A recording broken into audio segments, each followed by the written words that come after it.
नारा संचार के ज्योतिष संवाद कार्यक्रम में आप सबका फिर से स्वागत है। और अनिल जैन का दोस्तों प्यार भरा नमस्कार। दोस्तों, आज हम चर्चा करने जा रहे हैं कि जैन धर्म में ज्योतिषी जो उपाय हैं वो उसके बारे में क्या कहता है, और कैसे हम जैन ज्योतिष के हिसाब से या जैन धर्म के हिसाब से अपने ग्रहों की शांति करते हैं या ग्रहों को और हम अच्छा बनाते हैं। दोस्तों, जैन धर्म में एक महामंत्र है जिसको हम नमोकार मंत्र कहते हैं, जो इस तरह से होता है ओम नमो अरिहंतानम, नमो सिद्धानम, नमो आयरियानम, नमो वज्रारियानम, नमो लोए सव्वे साउनम। अर्थात सभी अरिहंतों को नमस्कार है, सभी सिद्धों को नमस्कार है, सभी आचार्यों को नमस्कार है और जगत के सभी साधुओं को नमस्कार है। देखिए, इसमें किसी भी ना तो धर्म है, ना जाति है, ना कोई वर्ग है। ये कहते हैं कि एक यूनिवर्सल मंत्र है। जैसे कि गायत्री मंत्र के बारे में हमने सुना है कि हमें वेदों से प्राप्त हुआ है, उसमें भी किसी भगवान का नाम नहीं है, और उसको भी हम कहते हैं कि यूनिवर्सल मंत्र है और सबके द्वारा जो है वो मंत्र का जाप किया जा सकता है। ऐसे ही जैन धर्म में जो नमोकार मंत्र है, जिसको महामंत्र कहते हैं जैन धर्म का, वो हर एक ग्रह के लिए बहुत उपयोगी है।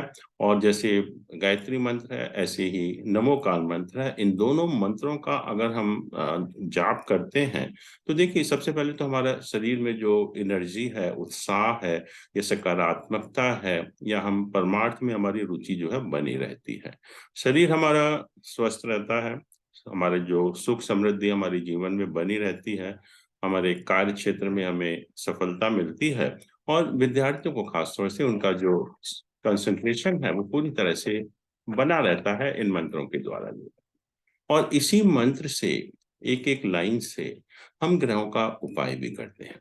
और इसके अलावा जैन धर्म में हम 24 तीर्थंकर भगवान की बात करते हैं।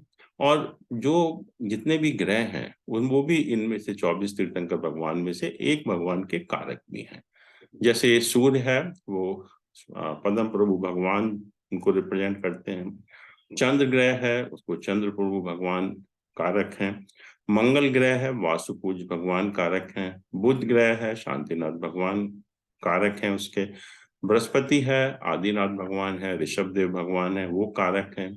शुक्र ग्रह है, सुबुधिनाथ भगवान कारक हैं। शनि ग्रह है, मुनि सुब्रतनाथ भगवान कारक हैं।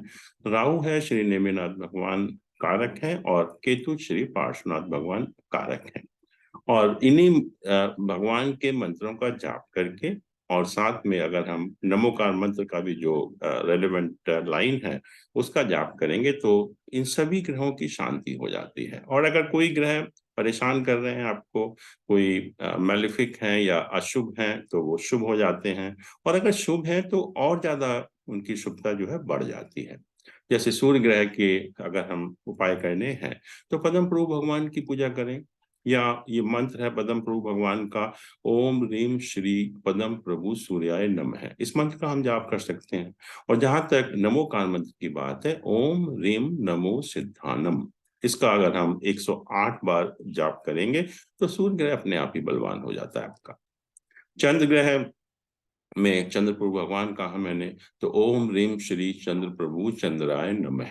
इस मंत्र का अगर हम जाप करेंगे, या अगर नमोकार मंत्र की बात करें तो ओम रीम नमो अरिहंतानम, इस लाइन का अगर हम जाप करेंगे 108 बार तो भी चंद्र ग्रह की शांति हो जाती है। मंगल ग्रह वासुपूज भगवान हैं, और उनका जो मंत्र है ओम रीम श्रीम वासुपूज मंगलाय नमः। और या फिर अगर हम नमोकार मंत्र की बात करें तो ओम रीम नमो सिद्धानम, इसका 108 बार अगर हम जाप करेंगे तो उसकी शांति हो जाती है। बुध ग्रह है, शांतिनाथ भगवान उसके कारक हैं। तो मंत्र जो है उनका ओम रीम श्रीम शांतिनाथाय बुधाय नमः। या फिर नमोकार मंत्र की बात करें तो ओम रीम नमो वज्राय नमः। इनका भी अगर हम 108 बार जाप करेंगे तो बुध ग्रह की शांति हो जाती है। बृहस्पति है, गुरु है, आदिनाथ भगवान उसके कारक हैं। और उनका जो मंत्र है ओम रीम श्री आदिनाथाय गुरुवे नमः। या फिर नमोकार मंत्र की हम बात करें तो ओम रीम नमो आयरियानम, इसका हम 108 बार जाप करेंगे तो बुध ग्रह, बृहस्पति ग्रह बहुत अच्छा आपका हो जाएगा। शुक्र ग्रह है, सुबुधिनाथ भगवान कारक हैं। और जो मंत्र है उनका ओम रीम श्री सुबुधिनाथाय शुक्राय नमः।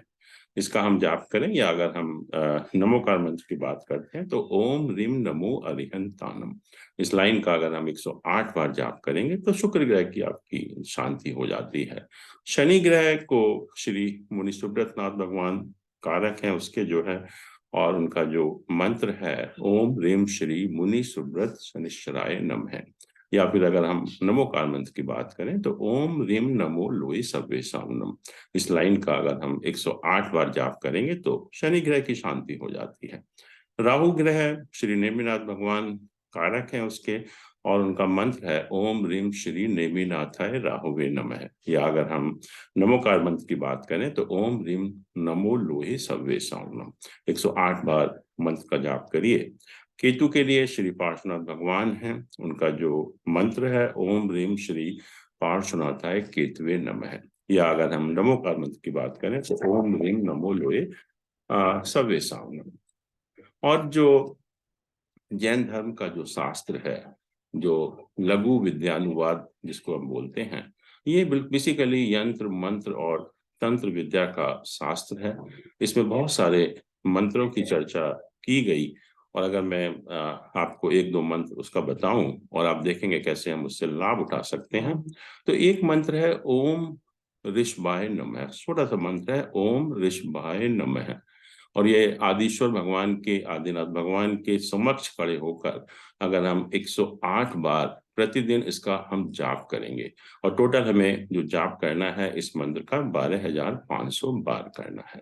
आपका कोई भी मुकदमा हो, कहीं आपने क्लेम फाइल कर रखा हो, कहीं लड़ाई झगड़े के बारे में आपको फंसाया गया हो, कोई लिटिगेशन केस में आपको जीतना है, तो आप ध्यान रखिए कि अगर आप इस मंत्र का जाप करेंगे तो आपकी डेफिनेटली आपकी विक्ट्री होगी, आप जीतेंगे उसमें जो है। ऐसे ही एक और छोटा मंत्र है ओम रीम नमः, इसका हमें 1.25 लाख बार जाप करना है, और एक माला अगर हम नित्य जाप करेंगे तो आप देखेंगे कि आपका शरीर स्वस्थ रहता है, सर्व रोग शांत हो जाते हैं, लक्ष्मी जी का आशीर्वाद आपके ऊपर हमेशा बना रहता है, और खास तौर से विद्यार्थियों में जो बुद्धि है उसका विकास होता है। और इसके अलावा एक जैन धर्म में बहुत एक प्रसिद्ध है भक्तामर स्तोत्र, इसके 48 श्लोक हैं, और ये संस्कृत में लिखा गया है। और कहते हैं कि इस भक्तामर स्तोत्र का अगर हम एक बार पूरा 48 श्लोक की मैं बात कर रहा हूँ उसका अगर हम पाठ करेंगे तो आप देखिए कि आपके जीवन में सुख समृद्धि जो है वो पूरी तरह से बनी रहेगी। और खास तौर से मैं आपको बताना चाहूंगा कि इस जो भक्तामर स्तोत्र है इसके हिंदी रूप बहुत सारे हैं, लेकिन जो ओरिजिनल जो लिखा गया वो संस्कृत में है। तो संस्कृत में अगर आप इसका पढ़ते हैं तभी आपको फायदा होता है, अगर जो हिंदी वाला पढ़ते हैं तो उससे मुझे नहीं लगता कि आपको बहुत ज्यादा उससे फायदा होता है। तो खास तौर पे मैं कहूंगा कि महिलाओं के लिए अगर संस्कृत भाषा का भक्तामर स्तोत्र का दिन में कम से कम एक बार अगर पाठ कर लेंगे तो आप देखेंगे पूरे परिवार में शांति बनी रहेगी, सुख समृद्धि बनी रहेगी, और सबका सभी का जो स्वास्थ्य है वो ठीक रहेगा।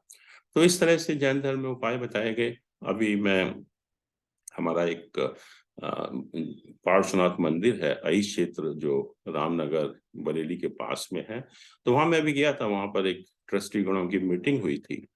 तो उसमें एक बहुत प्रश्न उठाया गया और कहा कि सभी साधु भी यही कहते हैं कि वहां पार्श्वनाथ भगवान का मंदिर है तो उसके सामने नेमिनाथ भगवान का मंदिर भी बनवाइए। और उनका जो आर्गुमेंट था कि पार्श्वनाथ भगवान जो है केतु ग्रह को रिप्रेजेंट करते हैं, और नेमिनाथ भगवान जो है वो राहु ग्रह को रिप्रेजेंट करते हैं, तो राहु केतु के मंदिर अगर आमने सामने होंगे तो बहुत अच्छा रहेगा। पर जहां तक ज्योतिष का सवाल है, राहु और केतु ग्रहों को बिल्कुल अपोजिट माना गया एक दूसरे के। राहु ग्रह हमें भौतिकवादी बनाता है, केतु ग्रह हमें आध्यात्मिकता की तरफ ले जाता है। तो अगर हम राहु केतु का मंदिर आमने सामने बना देंगे तो आप देखिए ना तो हम अध्यात्म की तरफ जा पाएंगे, ना ही हम भौतिकवाद की तरफ जा पाएंगे। ये बिल्कुल गलत है कि राहु केतु के मंदिर आमने सामने होने चाहिए, या जहाँ पार्श्वनाथ भगवान का मंदिर है वहाँ नेमिनाथ भगवान का भी मंदिर होना चाहिए। ज्योतिष के पॉइंट ऑफ व्यू से ये बिल्कुल भी ठीक नहीं है, और ये जो भ्रम है लोगों के मन में कि ये दोनों मंदिर साथ साथ होने चाहिए, वो भी गलत है। तो इसी के साथ हम लोग इस प्रोग्राम को समाप्त करते हैं, और आप देखेंगे जैन धर्म के उपाय बहुत कारगर हैं, आप करके देखिए और आप को लगेगा कि वाकई में इसका हमें बहुत बड़ा फायदा होता है, और मैंने देखा और मुझे फायदा हुआ भी, इसीलिए मैं आपको बता भी रहा हूँ। और अगले हफ्ता हम फिर मिलेंगे किसी नए विषय के साथ। तब तक थैंक यू सो मच। नमस्कार।